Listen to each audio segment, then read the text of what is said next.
Alhamdulillah, selalu saja lisan kita memuji Sang Pencipta Allah atas segala nikmat yang dilimpahkan kepada kita, terutama nikmat Islam dan iman, di mana dengan Islam dan iman kita bisa mengenal siapa Tuhan kita yang selama ini selalu kita ucapkan la ilaha illallah, la ma'budu bihaqqin illallah. Tidak ada Tuhan pencipta, pemilik, penguasa, semua yang di langit, semua yang di bumi, semua yang di kedalaman lautan kecuali Allah. Dan kita juga jadi tahu apa yang sedang diperintahkan sehingga kita mengerjakan baik wajib ataupun sunnah. Dan kita pun jadi tahu apa yang tidak diinginkan atau dilarang olehnya baik haram ataupun makruh sehingga kita tinggalkan. Dan juga terlalu banyak nikmat-nikmat yang lain diantaranya diberikan kesehatan, kekuatan, kesempatan, rezeki yang melimpah, makanan, minuman, pakaian, pasangan hidup, anak-anak dan sekian banyak nikmat yang kalau kita ingin menghitung satu persatu sebagaimana Allah katakan wa in ta'uddu ni'matallahi la tuhsuha. Kalau kalian ingin menghitung nikmat-nikmat Allah maka kalian tidak akan mampu untuk menghitungnya. Oleh karena itu Allah berikan kita sebuah kata yang sederhana namun luar biasa agar kita bisa mensyukuri dan berterima kasih dan akhirnya nikmat tersebut dipertahankan atau bahkan ditambah, yaitu alhamdulillah. Maka jadilah orang yang selalu membasahi bibirnya dengan kata mulia ini. Selanjutnya kita memanjatkan salawat dan taslim kepada utusan Allah Nabi besar Muhammad sallallahu alaihi wa ala alihi wa sahbihi wasallam yang telah membawa kepada kita hukum halal haramnya Allah. Manusia yang telah menghabiskan 23 tahun dari masa hidupnya, 13 tahun fase Mekah semuanya dengan gangguan, hinaan, celaan, siksaan, puncaknya diusir dari kampung halamannya. Dan 10 tahun fase Madinah semuanya dengan penyempurnaan hukum-hukum Allah. Dan beliau tidak meninggal dunia kecuali sudah menyampaikan semua apa yang telah diamanahkan di pundaknya oleh Sang Pencipta Allah dari syariat yang mulia ini. Oleh karena itu sangat wajar kalau kita selalu mengucapkan salam hormat kepada beliau setelah memuji Allah tadi, alhamdulillah. Kesempatan ini teman-teman sekalian seperti biasa sebulan sekali mungkin bahasan kita melanjutkan bedah buku 80 langkah cerdas agar selamat dari siksa neraka yang ditulis oleh Syekh Muhammad Al-Misri. Dan kita sudah menyelesaikan poin ke-16 pada kesempatan yang lalu, yaitu rumah di surga dengan 12 rakaat. Panjang lebar sudah kita jelaskan tentang masalah sholat-sholat sunnah, kedudukannya, perintahnya, jenis-jenisnya, dan keutamaannya. Dan kesempatan ini insya Allah kita akan bahas langkah cerdas ke-17 agar selamat dari api neraka. Berarti otomatis masuk ke dalam surga, yaitu menunaikan hajat kaum muslimin. Saya akan bacakan seperti biasa dulu dalil yang ditulis oleh penulis, kemudian baru kita panjang lebar masuk ke syarah atau penjelasannya. Penulis berkata, bagi teman-teman yang pegang bukunya, ini di halaman 30. Langkah ke-17 menunaikan hajat kaum muslimin. Dalil pertama adalah firman Allah Subhanahu wa taala dalam surah Al-Hajj ayat 77 yang bunyinya waf'alul khaira la'allakum tuflihun. Kerjakanlah, buatlah semua jenis kebajikan agar kalian atau kamu mendapatkan kemenangan, keberuntungan, kesuksesan. Kemudian beliau mengangkat dalil selanjutnya. Ini ada dua buah dalil, satu ayat dan satu hadis. Yaitu hadis Nabi SAW yang diriwayatkan oleh Imam Muslim yang berbunyi man naffasa an mu'minin kurbatan min kurabid dunya naffasallahu anhu kurbatan min kurabi yaumil qiyamah wa man yassara ala mu'sirin yassarallahu alaihi fid dunya wal akhirah wa man satara musliman satarahullahu fid dunya wal akhirah wallahu fi aunil abdi ma kana al abdu fi auni akhih. Di dalam buku itu kalau teman-teman pegang bukunya ada titik-titik, maksudnya hadisnya masih bersambung. Nanti dalam penjelasan syarah kami akan jelaskan atau sebutkan hadis ini secara lengkap. Namun kita baca dulu apa yang ditulis di buku ini ya. Terjemahannya, siapa yang menghilangkan dari seorang mukmin satu kesulitan dari kesulitan-kesulitan dunia, maka Allah akan menghilangkan darinya satu kesulitan dari kesulitan-kesulitan hari kiamat. Siapa yang memudahkan orang yang dalam kesulitan, maka Allah akan memudahkannya di dunia dan di akhirat. Siapa yang menutupi aib seorang muslim, maka Allah juga akan menutupi aibnya di dunia dan di akhirat. Allah senantiasa menolong seorang hamba selama hamba itu menolong saudaranya. Ini isi hadisnya. Saya ulangi, siapa yang menghilangkan dari seorang mukmin satu kesulitan dari kesulitan-kesulitan dunia, Allah akan menghilangkan darinya satu kesulitan dari kesulitan-kesulitan akhirat.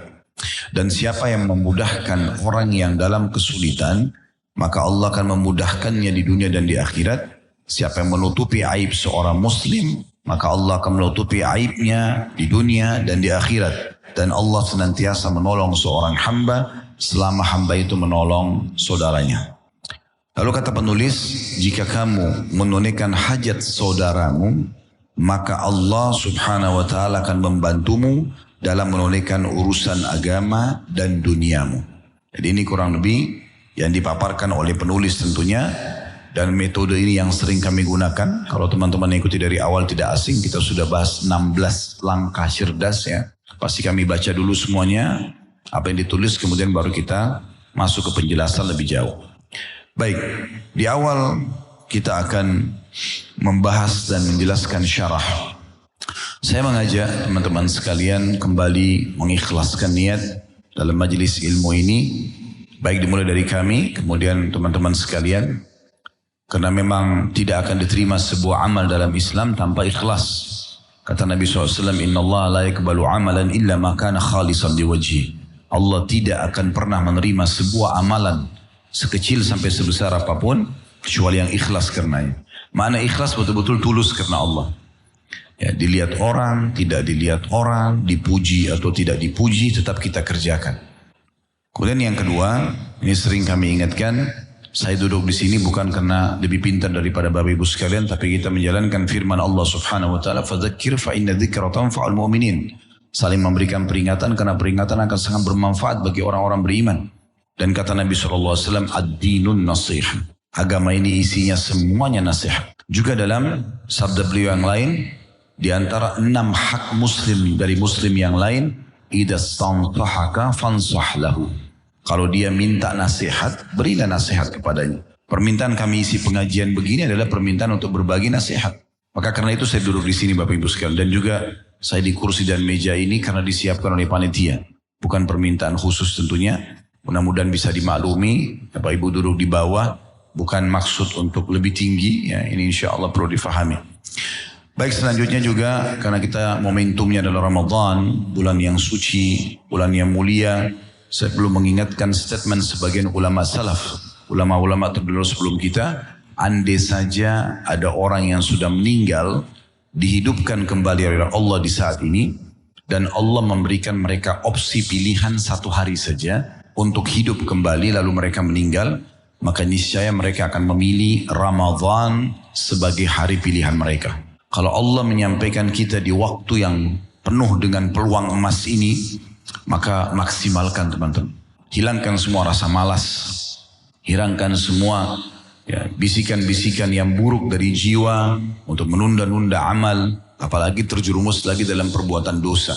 Kalau Ramadan saja tidak membuat kita berubah menjadi lebih baik, lebih bertakwa, lebih patuh, lebih soleh atau solehah bahasa sederhana kita, ya, atau mudah difahami, maka kira-kira kapan? Kita sekarang sedang berada di sebuah lembaga training terbesar di dunia. Training peningkatan skill spiritual. Ini terbesar di dunia. Kadang-kadang ada di Indonesia, mungkin tidak asing bagi Anda, saya tidak usah sebutkan nama lembaga-lembaga ini, tapi ada memang lembaga-lembaga khusus untuk meningkatkan skill spiritual.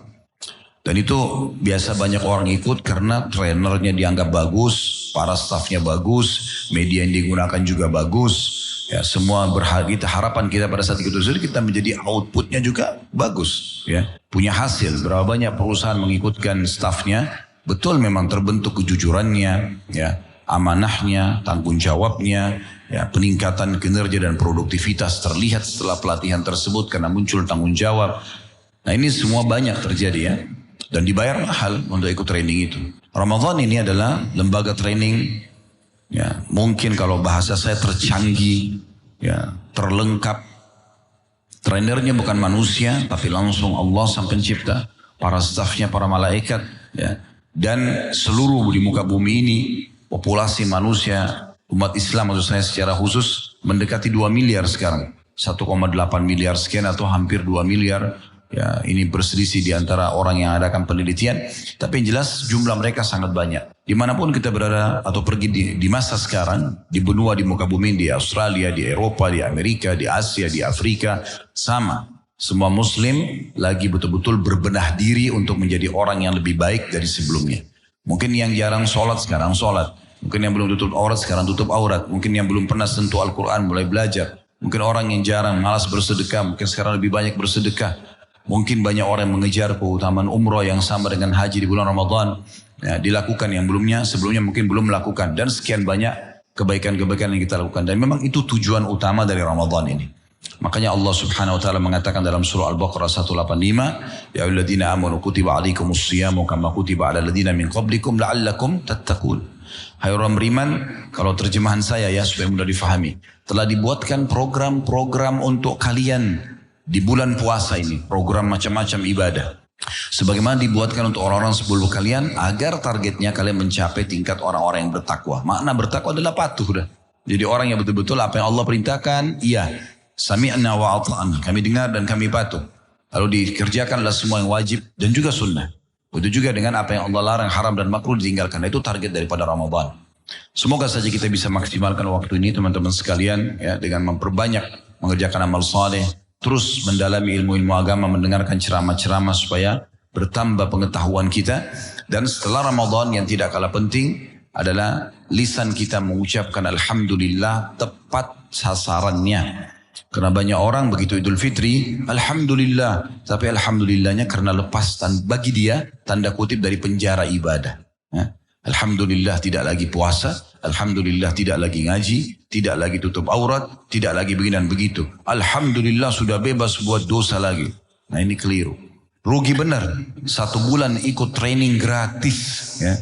Di seluruh muka bumi ini orang semua muslim berlumba-lumba mengikuti itu. Lalu setelah itu dilepasin sama dia. Tuhan yang kita sembah Allah adalah Tuhan pemilik Ramadan dan pemilik bulan-bulan yang lainnya. Ketakwaan bukan hanya di Ramadan. Harus yang kita pupuk sekarang yang kita dapatkan training ini sudah biasa puasa sebulan, jangan nggak puasa sunnah lagi setelah lebaran.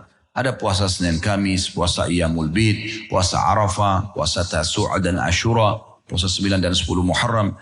Jangan lagi tidak sholat malam, sebulan kita dilatih tarawih ya, atau kita terbiasa kalaupun bukan tarawihnya setelah Ba'da Isya setelah lebaran, ya kita sudah terbiasa bangun sahur sejam 2 jam sebelum subuh misalnya. Apalagi ibu-ibu yang mempersiapkan sahur misalnya. Sebulan kita dilatih bangun di 1/3 malam waktu mustajab doa. Yang paling afdol sholat malam. Kenapa? Ini disia-siakan. Sebulan kita biasa dengarin ceramah. Kita biasa bersedekah, mengejar untuk mendapatkan pahala dengan buka puasain orang misalnya. Kenapa setelah itu kita tidak lakukan? Suasana kebersamaan buka puasa dengan keluarga. Ya, berdoa pada saat itu kena yakin diijabah. Kenapa nggak dilakukan juga setelah lebaran? Maka ini Allahu a'lam wasiat kami sebelum masuk ke tema untuk diri kami tentunya. Kemudian Bapak Ibu sekalian supaya kita jangan sia-siakan waktu ini. Baik, kita akan masuk teman-teman sekalian ke penjelasan atau pemaparan tentang hadis ya. Hadis ini saya akan paparkan dulu lengkapnya. Jadi kalau Bapak Ibu ada yang memang mau menulis lanjutan hadis ya. Tadi kan hadisnya itu hanya sampai di titik-titik tadi ya, ada lanjutan yang mereka atau penulis tidak sebutkan. Jadi pas tadi sampai dan Allah akan terus menolong seorang hamba selama dia menolong saudaranya. Kan sampai situ tadi. Kemudian titik-titik ya. Nah ada lanjutan hadisnya supaya lebih jelas. Kata Nabi SAW, وَمَنْ سَلَكَ طَرِيقًا يَلْتَمِسُ فِيهِ عِلْمًا سَهَّلَ اللَّهُ لَهُ بِهِ طَرِيقًا إِلَى الْجَنَّةِ.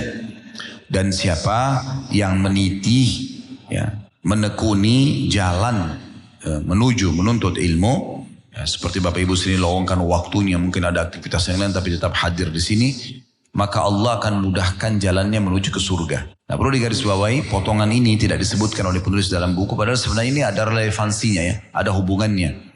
Karena semua itu di atas tadi yang memudahkan mengeluarkan seorang muslim dari permasalahannya, memudahkan kalau dia punya urusan yang sulit ya, kemudian menutupi aibnya. Ini tidak mungkin kalau tanpa ilmu. Kalau teman-teman tidak duduk di majelis ilmu seperti ini lalu dengarkan ceramah, nasihat, motivasi untuk mengerjakan sebuah ibadah, ya dengar ancaman tentang sebuah dosa, kita tidak akan mau melakukan itu. Oleh karena itu potongan ini penting untuk disebutkan ya. Karena masih lanjutan hadis tadi. Siapa yang meniti perjalanan ya menuju menuntut ilmu, maka Allah akan mudahkan jalannya menuju ke surga.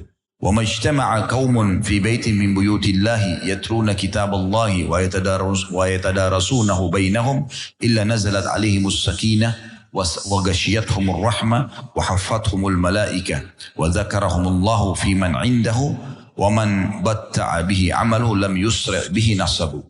Artinya nih penutupan hadisnya, dan kata Nabi SAW, tidak ada satu kaum yang berkumpul di salah satu rumah-rumah Allah kemudian mereka mempelajari kitabullah Al-Quran, tadarus Al-Quran, dan mereka mempelajari isi-isinya kecuali akan turun kepada mereka ketentraman dan ketenangan jiwa, serta juga akan turun rahmat atau karunia Allah atau rezeki Allah, serta juga mereka akan dilindungi atau ditemani oleh para malaikat, dan Allah akan menyebut-nyebut mereka di tempat atau di hadapan golongan yang lebih baik daripada mereka, maksudnya golongan para malaikat ya.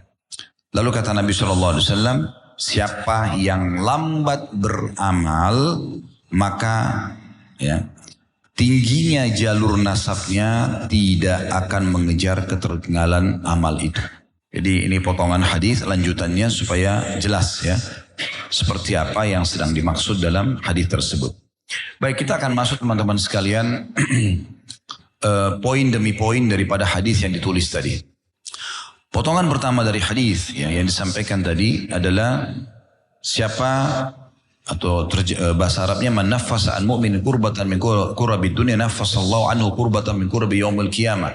Barang siapa yang menyelesaikan kesulitan atau memudahkan menyelesaikan kesulitan seorang mukmin dan berbagai kesulitan-kesulitan dunia, insya Allah akan memudahkan dia selamat dari satu kesulitan dari kesulitan di hari kiamat nanti.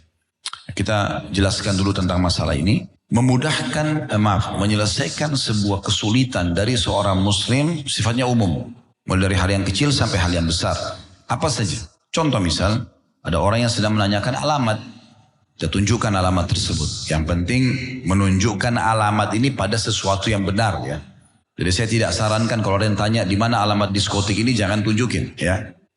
Tapi kalau orang tanya masjid, alamat silaturahim keluarganya misalnya ya, yang tidak ada hubungannya sama dosa, maka tunjukkan.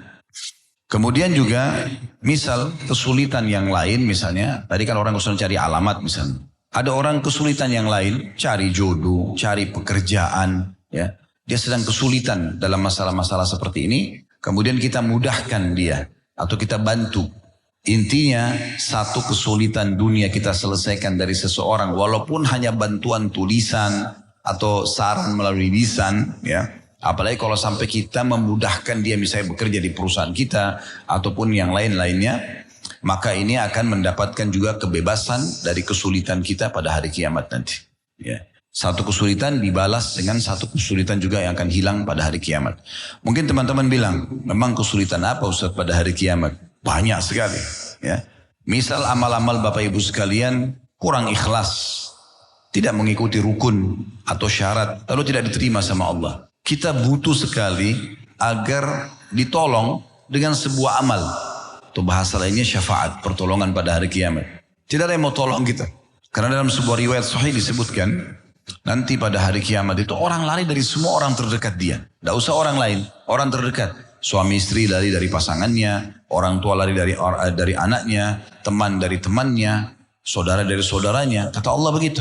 Yauma nafiru mar'u min akhi. Pada hari kiamat orang lari dari saudaranya, ummihi wa abi, dari ibunya dan ayahnya, wa sahibati wa bani, pasangan hidup dan anak-anaknya. Kenapa? Likulli imri'in minhum yawma idin sya'nu yughni. Karena pada hari itu orang ingin selamatkan dirinya sendiri. Takut nanti suami kalau ketemu istrinya bilang, ya Allah ini pernah ada hak saya tidak dikasih. Dituntut sama dia. Begitu juga sebaliknya. Suaminya akan mengatakan ini istri saya ada hak saya tidak dikasih. Ada anak menuntut, ya Allah ini ayah saya dulu atau ibu saya bengkalikan saya. Atau mungkin orang tua mengatakan, ini anak saya durhaka. Saudara mengatakan dan saudaranya seperti itu. Sampai hisab nanti selesai. Kalau timbangan amal selesai, mereka nggak ada masalah. Jadi ini bukan karena pertengkaran ya, bukan. Tapi karena butuhnya orang pada saat itu dengan sebuah amal. Dalam sebuah asar disebutkan, nanti akan datang pada hari kiamat seorang suami bilang sama istrinya. Ya, dia bilang, bukankah saya selama dunia sudah menjadi suami yang baik? Saya memberikan ini dan itu. Maka istrinya mengakui, mengatakan iya. Karena hari kiamat semuanya terbuka, tidak ada yang tertutup. Orang jadi tahu, iya memang semua aku akui. Lalu kata suaminya, kalau begitu bisa nggak bantu saya dengan satu pahala? Mungkin dengan ini saya akan selamat. Apa kata istrinya? Saya minta maaf, kalau saya kasih kepada kamu satu ini nanti saya malah kurang. Saya tidak selamat. Bukan dia pelit, tapi di saat itu di depan mata neraka dan surga. Kapan kurang satu nggak bisa, gitu kan? Jadi begitu keadaan hari kiamat tuh luar biasa. Sebaliknya kata Nabi SAW, istri juga akan datang pada suaminya mengatakan, bukankah aku sudah menjadi istri yang baik selama ini di dunia? Aku begini dan begitu, kata suaminya, benar saya akui. Lalu istri bilang, bisa nggak berikan saya satu pahala supaya bisa menyelamatkan saya? Kata suaminya, saya minta maaf. Kalau saya berikan kepadamu nanti malah saya yang kurang. Seperti itu. Ini bukan, jangan difahami masalah, oh kok suami istri pelit-pelitan. Bukan. Karena pada saat itu neraka depan mata kita. Kata Nabi SAW, yu'ta bi jahannam yawmal qiyamah, akan datangkan hari kiamat nanti neraka di depan kita semua akan kita saksikan. Wa 'alaiha sab'una alfu zimam, yang akan diikat dengan 70.000 rantai. Ma'akul li zimamin sab'una malak yajurunaha. Di setiap satu rantai ada 70.000 malaikat yang menariknya. Berapa besarnya neraka itu? Neraka bukan bangunan kayak hotel ini atau bangunan aula ini teman-teman sekalian. Neraka sebuah bangunan yang sangat besar, raksasa, yang mengeluarkan suara, berbicara, punya leher bahkan. Disebut dalam sebuah riwayat akan keluar leher dari neraka, nanti akan mengatakan, aku dipersiapkan oleh Allah untuk orang-orang yang melakukan syirik, orang yang sombong, gitu kan, melakukan pelanggaran-pelanggaran. Neraka itu menghardik orang-orang yang masuk ke dalamnya. Ya. Dan neraka sendiri adalah tempat yang sangat panas. Penyesalan abadi kalau orang sempat masuk di sana. Kata Nabi SAW, nanti didatangkan pada hari kiamat orang yang paling besar nikmatnya di dunia. Tapi dari ahli neraka. Dia lahir sudah di istana raja. Sampai mati di istana raja. Karena dia keturunan raja. Tapi orang non-muslim, orang-orang ahli maksiat pada Allah SWT. Jauh dari agama Allah. Ahli neraka meninggal. Lalu kemudian di hari kiamat kata Nabi SAW didatangkan lalu dicelupkan satu celupan di neraka. Dikeluarkan lagi. Lalu ditanya, pernah nggak kamu rasakan nikmat selama ini? Pernah nggak kamu merasa senang selama ini? Dia mengatakan demi Allah tidak pernah. Satu celupan menghilangkan semua kenikmatan itu. Sebaliknya kata Nabi SAW akan datangkan hari kiamat orang yang paling susah di dunia. Lahir udah nggak ada pakaian mungkin. Mungkin pakaian di badan saja. Sampai meninggal miskin susah. Tapi ahli surga. Kalau azan, sholat, ibadah, kerjakan ketaatan kepada Allah gitu ya. Lalu kemudian didatangkan hari kiamat. Lalu dicelupkan satu celupan di surga. Dikeluarkan lalu ditanya, pernah lewat kesulitan dalam hidupmu? Pernah gak kamu susah selama ini? Dia bilang demi Allah tidak pernah. Satu celupan menghilangkan semua kesusahan. Ya. Jadi bukan hal yang ringan pada hari kiamat itu. Bukan hal yang ringan pada hari kiamat. Oleh karena itu kalau kita dapat satu bonus nih. Dengan berbuat baik dan mengeluarkan seseorang muslim dari satu masalahnya. Di dunia lalu kita selamat dari kesalahan masalah di hari kiamat itu luar biasa. Ya. Kita tidak pernah tahu permasalahan apa yang pernah kita buat. Mungkin ada hal-hal yang sudah kita lupa tapi kita buat kejahatan. Belum sempat kita taubat darinya. Sehingga kita butuh pertolongan gitu kan. Jadi ini luar biasa yang harus kita fahami. Kemudian poin yang kedua dikatakan. Dan siapa yang memudahkan orang yang dalam kesulitan niscaya akan Allah mudahkan baginya dunia akhirat. Di sini rincian ulama hadis cukup banyak. Kalau tadi kan menyelesaikan kesulitan. Kalau ini memudahkan. Jadi mungkin lebih ringan dari yang awal tadi ya. Kalau tadi kan orang punya mau utang misalnya kita lunasi semua utangnya. Dia mau makan kita kenyangkan perutnya misalnya. Dia mau pakaian kita berikan pakaian terbaik. Itu mungkin yang pertama tadi. Kalau yang kedua ini tidak lebih mudah. Mempermudah saja. Ya. Artinya di sini kalau sampai orang tidak bisa menjadi golongan yang pertama tadi. Memenuhi semua sesuatu yang bisa mengeluarkan seorang muslim dari permasalahannya. Maka ini adalah memudahkan saja. Misal contoh. Pernah ada seseorang datang kepada Nabi SAW. Orang ini mau pergi berjihad. Tapi nggak punya apa-apa. Dia nggak punya pedang, nggak punya perisai, nggak punya busur, nggak punya anak panah, nggak punya kuda, nggak punya apa-apa. Tapi mau perang. Lagi mau berperang Rasulullah SAW pada saat itu. Rasulullah saya mau perang tapi nggak punya apa-apa. Maka kata Nabi SAW, saya pun tidak punya apa-apa. Nabi juga tidak punya apa-apa pada saat itu untuk beri. Tapi karena semangatnya orang ini luar biasa, Nabi bilang, cobalah pergi kepada si fulan. Ditunjuk. Ada rumah si fulan. Kebetulan orang itu memang sudah menyampaikan kepada Nabi SAW kalau akan ikut berperang. Tapi dia lagi sakit. Berhalangan gak bisa pergi. Maka Nabi SAW coba pergi ke sana. Pergilah orang itu ke sana. Lalu kemudian Nabi SAW titip pesan, bilang sama dia supaya perlengkapannya semua bisa dipinjamkan kepada kamu. Begitu tiba orang ini ke rumah tersebut, lalu orang itu dengan gembira. Karena dia tidak bisa ikut berperang karena lagi sakit keras. Tapi ada orang yang bisa pakai fasilitas dia, maka dia kasih, silahkan pakai aja. Karena dia akan dapat pahalanya.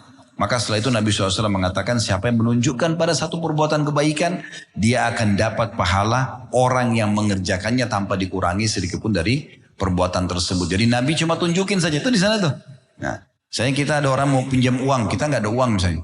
Coba ke fulan misalnya, mungkin dia bisa bantu. Siapa tahu memang dia terbantu di situ. Mau pekerjaan, kita mungkin tidak bisa kasih pekerjaan. Coba hubungi si fulan. Tapi tentu di sini ada adabnya ya. Jangan kita sembarangan main sebar nomor handphone orang atau tunjukkan alamatnya. Tanya dulu, konfirmasi baik-baik. Maaf, ada seseorang butuh begini, bisa nggak saya arahkan kepada Anda? Kalau dia setuju baru ya. Jangan main sebar-sebarin, nanti orang malah tidak suka ya. Nah, tidak semua orang mau nomor teleponnya misalnya diberikan kepada orang lain misalnya ya. Karena bisa terganggu ya. Saya dulu sebelum ganti nomor handphone masuk belasan ribu WA. Saya nggak tahu harus balas bagaimana. Karena balas 10 masuk 100 gitu kan. Nomor saya sebar nggak tahu bagaimana bisa nyebar. Saya juga nggak tahu gitu. Kadang-kadang kalau saya kasih orang tertentu, jangan disebar ya. Tapi disebar. Bahkan ada yang sampai di medianya tulis, ini nomor teleponnya Ustadz Khalid, tunjuk Anda. Ada yang telepon saya jam 3 subuh. Saya kaget, mungkin ada keluarga butuh apa-apa ini. Saya angkat, Assalamualaikum salam. Ini nomor telepon Ustadz Khalid ya? Bapak gitu.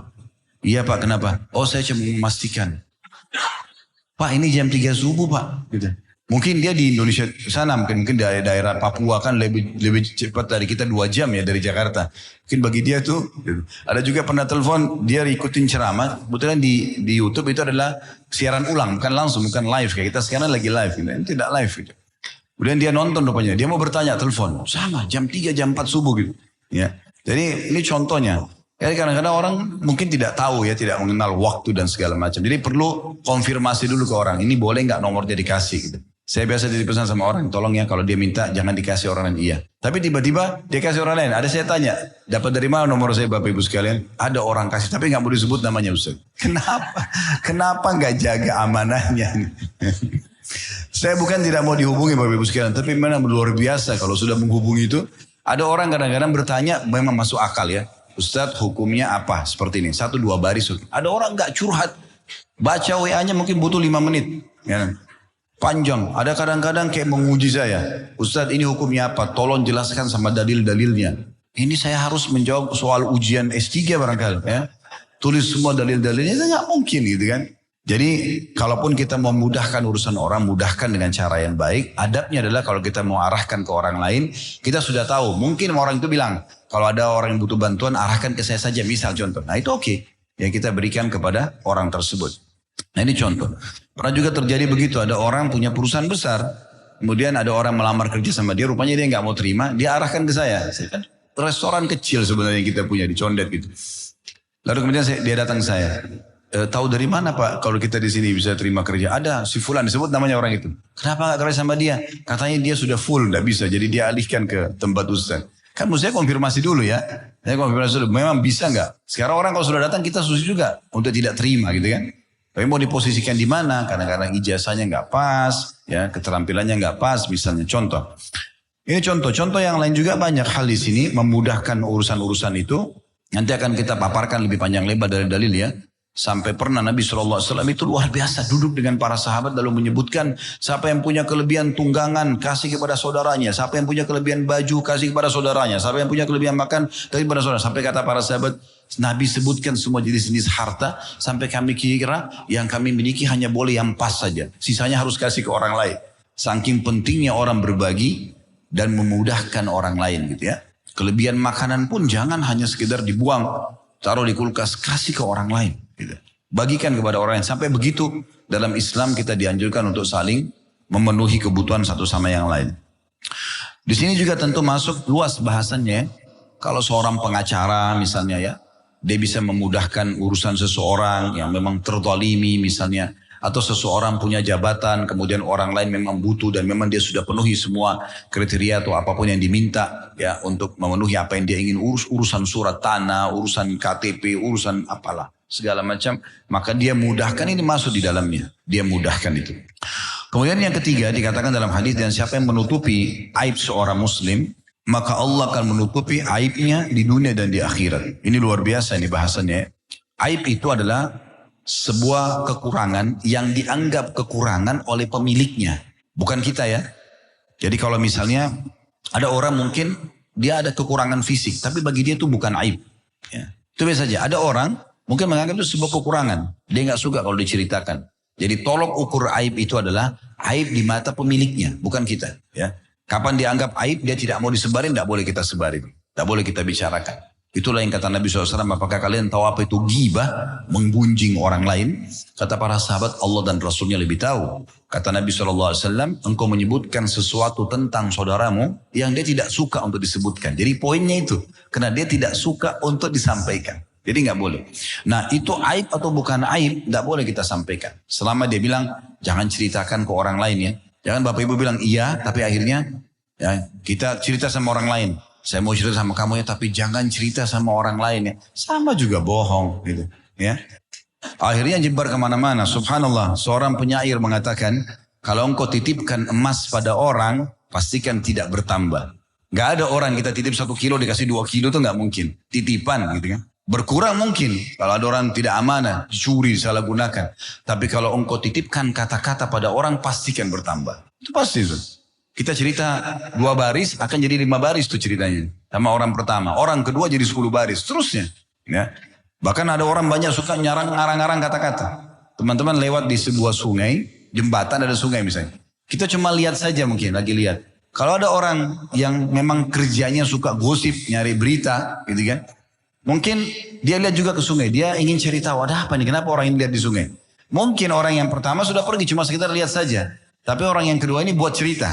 Tadi di sana itu ada buaya. Padahal nggak ada buaya. Ya. Ini orang kedua ini. Orang ketiga datang apa? Oh ada 2 ekor buaya. Nanti lama-lama ada buaya putih. Padahal tidak pernah ada buaya putih. Dan segala macam. Itu banyak khurafat. Saya berapa kali masuk ke daerah-daerah kita tuh ceritanya luar biasa. Ini di jembatan ini Ustaz keramat. Kenapa? Ada buaya putih. Ada buaya kepalanya manusia. Ada. Dari mana khurafat ini semua? Ya. Di karang-karang yang tidak masuk akal. Jadi hati-hati dengan kata-kata gitu ya. Baik, jadi kita kembali ke masalah aib. Selama aib, tugas kita adalah memperbaiki, memberikan masukan kepada dia selama itu bisa. Dan kemudian kita tidak perlu lagi sebarluaskan. Ya. Itu kata Nabi SAW, siapa yang menutupi aib saudaranya muslim, Allah akan tutupi aibnya di dunia dan di akhirat. Dapat bonus 2 nih. Ditutupi aibnya saudaranya di dunia, Allah akan tutupi di dunia dan di akhirat. Ini penting. Dan kata Nabi SAW dalam sebuah riwayat yang lain, dan siapa yang sengaja mencari-cari aib saudaranya, Allah akan bongkar aibnya walaupun dari rumahnya sendiri. Jadi gak boleh kita sengaja cari tahu. Ya. Ada orang bangun tidur, atau pertama buka handphone, pertanyaan pertama sama teman-temannya, sudah tahu belum? Itu pertanyaan pertama. Luar biasa gitu. Sudah tahu apa? Ilmu pengetahuan gak ada masalah. Sudah tahu belum? Itu PRT-nya si Fulan berhenti kerja. Itu ibu itu begini dan begitu. Kemarin mobilnya macet. Kemarin bajunya begini. Semua dibahas. Ya, luar biasa. Di lampu merah saja lagi berhenti. Bahas hal-hal yang tidak penting. Merek mobil orang, helmnya orang. Lebih baik berzikir. Gitu kan. Daripada cari tahu semuanya. Bapak ibu sekalian, kita kalau mau tanya seseorang berhubungan dengan dia, kalau kita perlu nanya tasnya, pakaiannya, memang betul-betul kita mau tahu karena bagus mau beli juga, oke. Tapi kalau nggak ada urusannya di pengajian begini, semua orang kiri kanan dilihat, kemudian oh ini pakai baju apa? Kamu beli di mana? Ini harga berapa? Semua satu pengajian ditahu untuk apa? Nggak ada gunanya itu, nggak ada manfaatnya. Kata Nabi SAW dalam hadis ya. Min husni islamil mar' tarkuhu ma la ya'ni. Termasuk kesempurnaan Islam seseorang adalah meninggalkan apa yang tidak ada manfaat buat dia. Jadi nggak penting untuk dia, untuk apa dicari tahu. Cari saya sesuatu yang bermanfaat bagi kita. Jadi ini masalah aib teman-teman sekalian, jangan pernah dibuka. Ya. Jangan pernah diekspos. Kekurangan seseorang kita tinggal berikan masukan. Saya cuma baru bagi saja. Saya pernah naik kendaraan sama seorang keluarga beberapa belas tahun yang lalu ceritanya ini. Kemudian pas naik mobil, kami ada rame-rame, ada driver juga, tapi saya mencium bau kurang sedap dari badannya. Gak enak benar nih gitu. Jelas ini bau ketiak gitu kan. Enggak. Gimana caranya meneruskan orang ini gitu. Sementara kita gak nyaman di sebelahnya. Tiba-tiba subhanallah, saya sambil minta petunjuk sama Allah, ini gimana sejarahnya. Yang tidak bisa didiamkan. Ini kan aib dia. Tapi kalau dibiarin orang lain juga nanti akan terganggu. Akhirnya saya tiba-tiba lihat ada minimarket di pinggir jalan. Saya bilang sama supirnya, maaf bisa berhenti sebentar Pak. Ya. Saya turun. Terus saya beli roll on yang saya suka. Terus saya beli beberapa hal. Di situ minuman terus saya bawa. Terus saya bilang, tadi saya belanja ini. Kebetulan ini yang saya, selain makanan dan minuman, snacknya, saya bilang ini juga yang kebetulan saya suka. Saya tadi ingin kamu juga coba ini. Gitu. Dia coba, Alhamdulillah. Sampai hari ini kalau saya ketemu, tidak pernah bau lagi badannya. Tapi kan caranya hikmah. Jangan tutup hidung depan orang, tidak enak. Ya. Atau contohnya seperti yang lain. Nah, jadi bagaimana kita membantu dia keluar dari permasalahan yang mungkin itu bisa jadi aib buat dia. Kan gitu. Dan banyak sekali subhanallah permasalahan orang kadang-kadang sederhana sebenarnya. Tapi dia tidak tahu kalau itu adalah sebuah kekurangan. Kapan kita berikan masukan, oh iya ya, ternyata benar ya, seperti itu ya. Saya tidak terfikir sebelumnya, sering ada jawaban begitu. Lalu penutupan hadisnya, di penutupan hadis yang ditulis dalam buku ya, kata Nabi SAW, dan Allah akan selalu menolong seorang hamba selama dia menolong saudaranya. Ini saksi bahasannya yang tadi disebutkan di dalam hadis. Kita akan kuatkan bahasan kita di semua poin-poin tadi, yaitu tentang masalah firman Allah Subhanahu wa taala juga yang menguatkan bahasan kita di poin-poin tadi, yang memudahkan kesulitan, ya, kemudian menghilangkan kesulitan, memudahkan kesulitan, menutupi aib. Itu dalam firman Allah Subhanahu wa taala disebutkan di surah Al-Baqarah surah nomor 2 ayat 280 yang bunyinya wa in kana dzu usratin fanadhiratun ila maisarah wa an tasaddaqu khairul lakum in kuntum ta'lamun. Artinya, jika orang yang sedang dalam kesulitan, maka berilah tangguh sampai dia berkelapangan. Di sini sebenarnya bahasanya tentang masalah utang ya. Dan menyedekahkan sebagian dari utang itu lebih baik bagimu jika kamu mengetahuinya. Jadi di sini ada sebagian ulama hadis memaknakan memudahkan kesulitan adalah memudahkan bagi orang yang tidak bisa bayar utang dimaafkan, atau dia diberikan tenggang waktu. Diberikan tenggang waktu. Maka ini salah satu perintah Allah Subhanahu wa taala, ini juga termasuk kebaikan yang bisa kita lakukan. Baik, nanti kita akan singgung lebih jauh tentang masalah itu insyaallah. Kemudian masuk dalam masalah menghilangkan kesulitan atau memudahkan kesulitan ini, memasukkan rasa gembira dan optimisme dalam diri seorang muslim. Seberat apapun penyakitnya, insyaallah nanti akan sembuh. Seberapapun masalahnya, terimalah berita gembira. Insya Allah sebentar lagi akan ada jalan keluar. Karena Allah mengatakan fa inna ma'al usri yusra. Jangan bilang, oh penyakitmu ini kayaknya sebentar lagi kamu akan mati. Ya, ini anu dan begini dan begitu. Makin ditakut-takutin gitu. Oh ini utang terlilit begini, kamu akan dipenjara. Nah, pikirkan sama-sama bagaimana berikan dia keringanan. Ya, mudahkan itu. Semua kita mampu, kita tidak pernah tahu. Mungkin 1-2 kata yang keluar dari lisan kita ternyata jadi solusi buat dia. Saya sering ketemu dengan orang begitu. Ada yang sudah punya masalah rumah tangga 10 tahun. Ketemu kami 15 menit, saya sempat bilang, kenapa enggak seperti ini? Oh iya ya, kok saya tidak terfikir Ustaz ya? Pernah cuma 15 menit ketemu. Subhanallah, kadang-kadang kita bisa Allah mudahkan dengan kata atau kalimat yang kita ucapkan jadi solusi buat orang yang sekian lama gitu. Saya pernah bertemu dengan satu orang dari Afrika Utara. Maaf, Afrika Selatan. Datang waktu itu kami masih di Makassar. Kemudian dibawa oleh salah satu murid kami. Saya kebetulan waktu itu ngajar di kampus. Ada satu murid. Diajak, karena ini tamu datang keliling-keliling berdakwah di Makassar, entah juga kenapa dia waktu itu ke Makassar, cuma dibawa ke rumah gitu. Dibawa ke rumah, kemudian saya ketemu, ngobrol-ngobrol, tanya kabar, kegiatan dia apa, kegiatan kami juga apa, saling kenalan gitu. Sampai dia akhirnya kami membahas tentang masalah anak gitu. Terus dia tiba-tiba berkaca-kaca matanya, lalu dia mengatakan, ini kurang lebih kisah anaknya sudah meninggal 10 atau 15 tahun yang lalu. Ya, baru lahir terus meninggal gitu. Terus dia bilang sambil di kaca-kaca matanya, tapi ya Allah takdirkan saya, ya anak saya meninggal dan saya terus merasa sedih dengan anak tersebut. Terus saya tiba-tiba kena laki-laki tentunya, saya pegang tangannya, saya mengatakan, saudaraku terima berita gembira. Terus dia kaget, berita terima gembira apa? Saya bilang sudah dengar belum hadis Nabi SAW? Nabi pernah memegang baju seorang sahabatnya dengan sangat keras, sangat kuat, sampai sahabat itu kaget. Jadi Nabi ramas baju sahabat itu. Kemudian dia mengatakan, ya, orang pada sahabat itu balik, ternyata Nabi, dia tadinya mau marah, tapi karena dia Nabi dia nggak jadi marah, pasti Nabi ada alasan kenapa meramas baju dia dengan sangat kuat di depan para sahabat Nabi yang lain. Lalu kata Nabi SAW, ketahuilah tidak ada seorang muslim yang anaknya meninggal sebelum balik, masih kecil, sebelum balik. Kecuali akan memegang tubuh orang tuanya hari kiamat sebagaimana saya pegang bajumu sekarang, sampai Allah masukkan mereka ke dalam surga. Dia langsung tambah nangis orang itu. Memang begitu, iya. Ini orang dai ya. Dia tahu sebenarnya agama, tapi subhanallah ada hadis mungkin tidak sampai kepada semua orang. Terus saya bahasakan juga, ada hadis Nabi SAW juga yang berbunyi, nanti akan terdengar gemuruh di depan surga pada hari kiamat.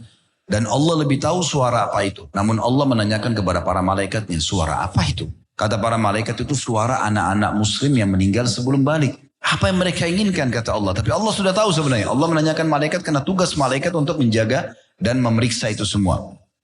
Maka para malaikat mengatakan mereka meminta agar orang tua mereka dimasukkan bersama mereka ke dalam surga. Lalu kata Allah SWT, masukkan orang tua mereka bersama mereka ke surga.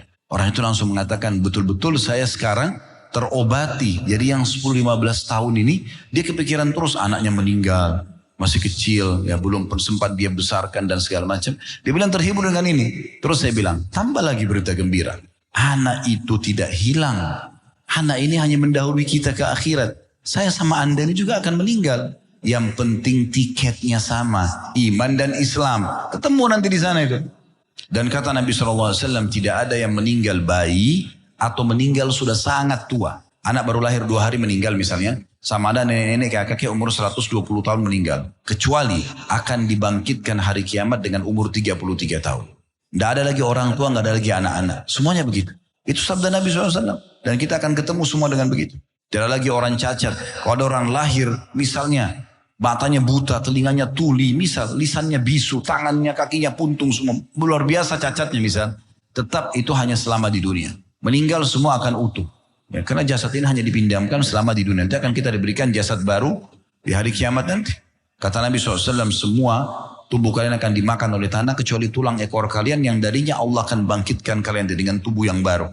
Dan kata Nabi SAW, kalian akan dibangkitkan dengan postur ayah kalian Adam 60 siku ke langit.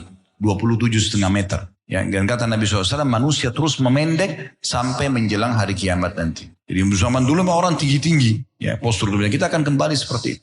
Dalam riwayat lain, postur kalian akan seperti ayah kalian Adam 60 siku ke langit. Ya, penampakan wajah kalian, paras kalian akan tampan seperti Yusuf. Dan ya, hati kalian akan seperti Ayub. Artinya bukan muka kita berubah jadi seperti Nabi Yusuf, tidak. Seperti ini tapi akan Allah berikan ketampanan, keceriaan dan seterusnya. Sampai akhirnya seperti level Nabi Yusuf alaihissalam yang dalam surah Yusuf diceritakan waktu lewat perempuan pada mau potong tangan semua gitu kan. Baik. Salah satu juga hal yang penting masukkan kegembiraan tadi, dengarkan hadisnya. Kata Nabi SAW dalam hadis yang sahih diriwayatkan oleh Tabarani dalam Mu'jamul Kabir. Ya. Maaf, hadis ini hasan derajatnya. Kata Nabi SAW, ahabbun nasi ilallahi ta'ala anfa'hum linnas. Manusia yang paling Allah cintai adalah manusia yang paling bermanfaat bagi orang lain. Sekaligus kita garis bawahi, bermanfaat bagi orang lain bukan hanya muslim, tapi orang non-muslim pun. Karena kita boleh bahkan dianjurkan tetap berbakti sama orang tua non-muslim, silaturahim dengan kerabat orang non-muslim, boleh para bisnis dengan orang non-muslim, bertetangga dengan mereka. Yang dilarang cuma satu, mendukung ibadahnya. Ibadahnya, lakum dinukum waliyadin, itu patokannya. Ya. Karena Allah bilang, Qul ya ayyuhal kafirun, katakan hai orang kafir, la abudu ma ta'budun. Saya tidak akan ikut-ikut apa yang kalian sembah, ritual kalian tidak akan saya. Wala antum abiduna ma'budun, kalian juga tidak usah ikuti ritual kami. Allah ulangi lagi. Wala antum abiduna ma'bud wa ana abidun ma'abadtum, sama. Lalu Allah bilang, lakum dinukum dan kalian punya agama, kalian punya agama. Ini kalau ritual, kalau sudah ibadah. Tapi yang lain silakan interaksi. Gak ada larangan dalam Islam. Kemudian kata Nabi SAW, wa habbul a'mali ilallahi ta'ala sururun tudkhiluhu ala muslim. Dan ketahuilah amal yang sangat besar balasannya di sisi Allah adalah kegembiraan yang engkau masukkan ke dalam hati saudaramu muslim. Masukkan kegembiraan, hibur dia. Ya. Berikan masukan-masukan, kami sudah berikan contoh tadi. Jadi apa saja yang bisa kita hibur mereka, tanya kabarnya, ya, misalnya bantu apa saja itu silahkan, yang kita mampu untuk menghibur dia. Walaupun orang datang punya masalah, kita cuma berikan dia minuman hangat, satu minuman dingin misalnya, sambil kita dengarin sedikit apa yang punya permasalahan dia, maka itu sudah cukup juga masuk dalam masalah ini. Kemudian kata Nabi SAW, au takshifu anhu kurba, atau engkau menghilangkan kesulitan padanya, au taqdi anhu dainan, atau engkau melunasi utangnya, au tatrudu anhu ju'an, atau engkau menghilangkan rasa laparnya, wala an amshi ma akhi fi hajatin, dan kalau aku kata Nabi SAW memenuhi hajat satu saudaraku muslim, ahabbu ilayya min an na'takifa fi hadal masjidi, yakni masjidil Madinah syahra. Lebih aku cintai daripada aku beriktikaf selama sebulan penuh di masjidku ini, di Masjid Madinah, Masjid Nabawi. Teman-teman itu sudah tahu, tidak asing Ramadan begini masalah itikaf ya. Terutama di 10 terakhir Ramadan kita dianjurkan untuk itikaf. Yaitu tinggal yang paling afdal dari puasa 20 malam 21 berarti. Masuk ke masjid, cari masjid jami' yang ada ya, sholat Jumatnya supaya nggak keluar-keluar ya. Kalau perempuan sebelum nikah izin sama walinya dan jangan keluar kota. Ya, kemudian kalau sudah menikah sama suaminya. Intinya yang paling afdal mulai dari ya, puasa 20 berarti malam 21, keluarnya setelah sholat id. Ini yang paling afdal. Kalau nggak bisa, berapa hari saja yang kita mampu. Kalau nggak bisa, satu malam pun tidak ada masalah. Saya pernah bawa keluarga ke taman mini di masjid. Ya. Kemudian karena banyak kegiatan dan tidak bisa, saya pagi pun tetap beraktivitas di weekday-nya. Maka akhirnya saya ajak keluarga, kita habis menjelang buka puasa, habis buka puasa waktu itu kami jalan, buka puasa kemudian jalan. Terus kami tunggu sholat isya, sholat tarawih, karena 10 terakhir ada qiyamul lail lagi. Kami tinggal tuh ngaji segala macam sampai jam 12:30 ada sholat malam lagi. 2:30 sahur, tunggu sampai subuh, habis subuh pulang beraktivitas lagi. Minimal ada waktu itikafnya itu ya, bisa bertahan. Tapi intinya bukan itu bahasan kita. Bahasan kita teman-teman sekalian, kalau kita itikaf, umumnya kita berarti mendapatkan 5 waktu sholat di masjid ya. Subuh, duhur, asar, maghrib, isya. Kita akan dapat di awal waktu karena tinggal di masjid. Ya kan gitu. Mendapatkan takbiratul ihram pertama imam itu keutamanya luar biasa. Kata Nabi SAW, siapa yang tidak ketinggalan takbiratul ihram pertama imam. Imam Allahu Akbar, dia juga Allahu Akbar. 40 hari. Subuh, duhur, asar, maghrib, isya, hari pertama sampai hari ke-40. Maka dijamin dia akan selamat dari neraka dan kemunafikan. Jadi memang ada keutamanya. Jadi mendapatkan imam. Imam Allah Akbar, kita Allah Akbar di belakangnya. Mulai malaikat catat pahala tuh. Iftitah, Al-Fatihah, surah. Beda pahala orang yang dari awal dengan orang yang pas imam Allah dhalin baru dia takbir. Beda pahalanya. Dia kehilangan iftitah, kehilangan Al-Fatihahnya gitu kan. Orang masuk satu rakaat dengan orang yang dari awal sholat, beda pahalanya. Orang yang dapat rakaat terakhir, beda pahalanya. Oleh karena itu jangan disia-siakan. Gitu kan. Nah seperti itu. Nah orang kalau itikaf itu bisa dapat 5 waktu sholat on time. Belum dia bisa dapat waktu mustajab.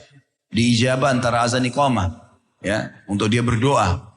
Dia bisa dapat keutamaan iktikaf sendiri, mengikat diri di masjid. Karena Nabi SAW mengikat diri di masjid gitu kan. Walaupun terjadi di Ramadan pada saat itu beliau. Tapi yang kita garis bawahi di sini, perhatikan sabda Nabi SAW. Setelah beliau jelaskan tadi, ya, perhatikan kembali hadisnya ya.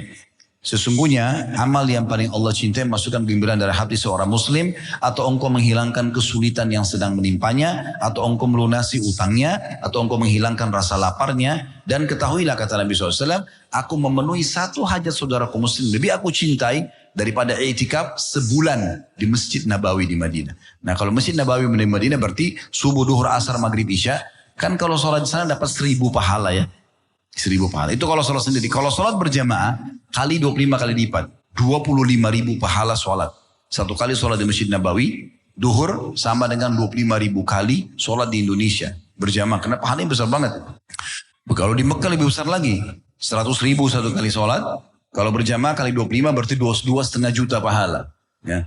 Oleh itu teman-teman yang Allah masih mudahkan umrah aja. Apalagi di Ramadan begini. Pahalanya sama dengan haji bersama Nabi SAW. Masih ada kesempatan untuk mengerjakan itu. Ya.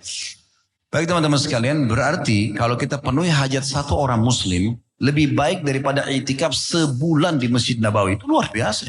Ya. Oleh karena itu jangan sia-siakan.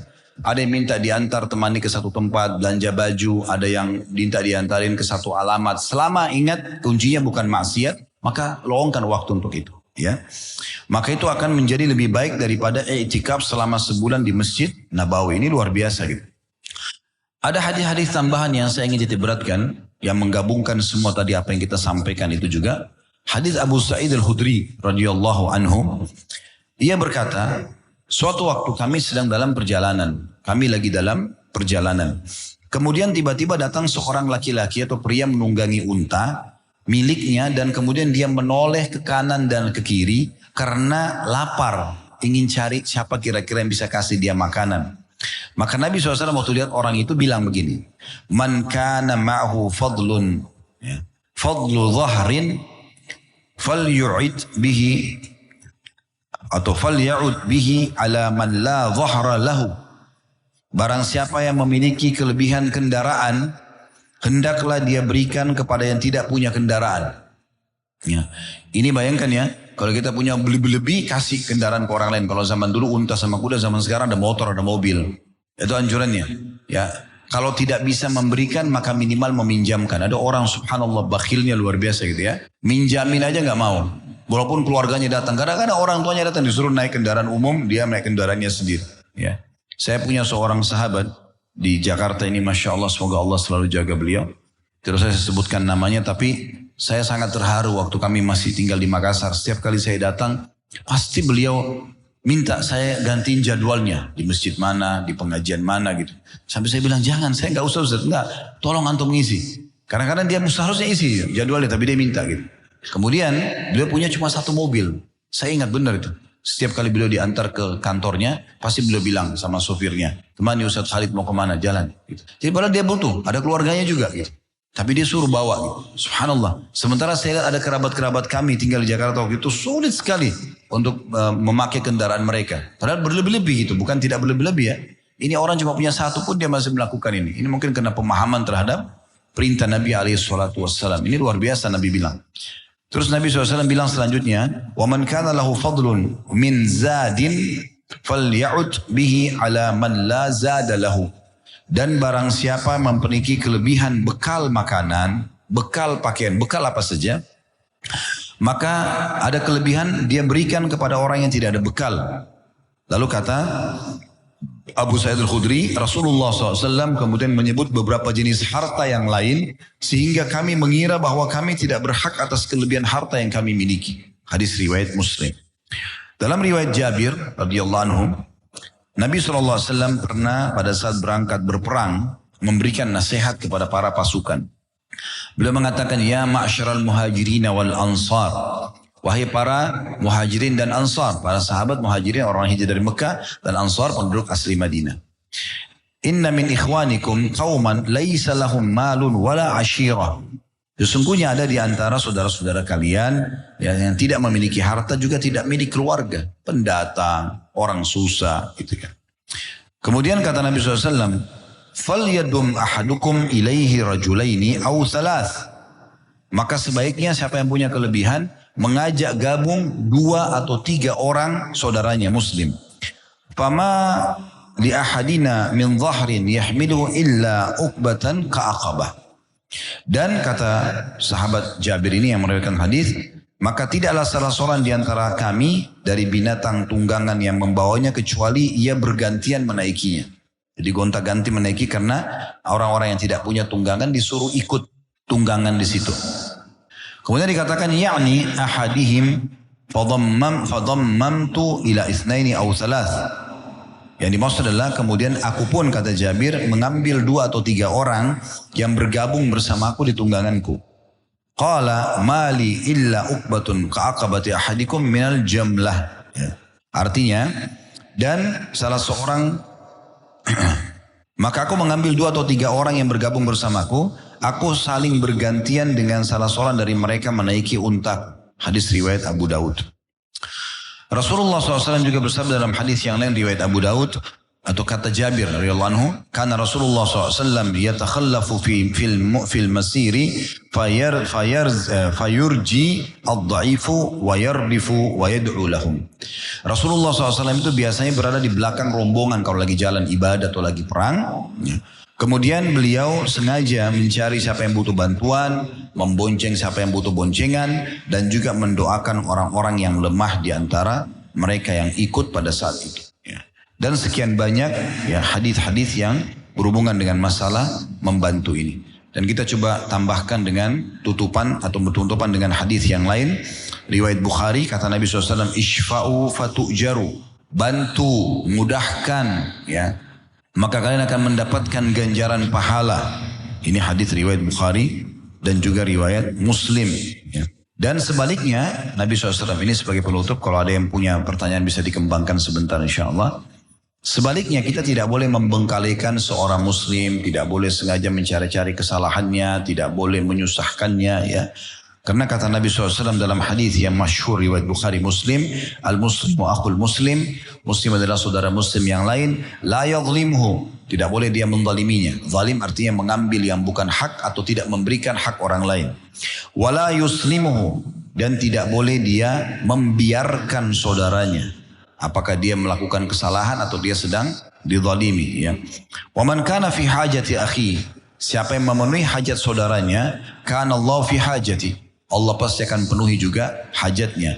Wa man farraja an muslimin kurbatan farrajallahu anhu kurbatan min kurabi yaumil qiyamah. Ya, siapa yang menyelesaikan satu kesulitan seorang muslim dunia, Allah akan selesaikan kesulitan dunia di akhirat. Wa man satara musliman satarahu Allah yaumil qiyamah, dan siapa yang menutupi aib seorang muslim, maka Allah akan menutupi aibnya juga di dunia dan di akhirat. Nah, ini hadis-hadis yang luar biasa yang memang menyebutkan dan mendukung apa yang kita bahas ya. Ya, subhanakallah wa bihamdika asyhadu an la ilaha illa anta astaghfiruka wa atubu ilaik. Wassalamualaikum warahmatullahi wabarakatuh.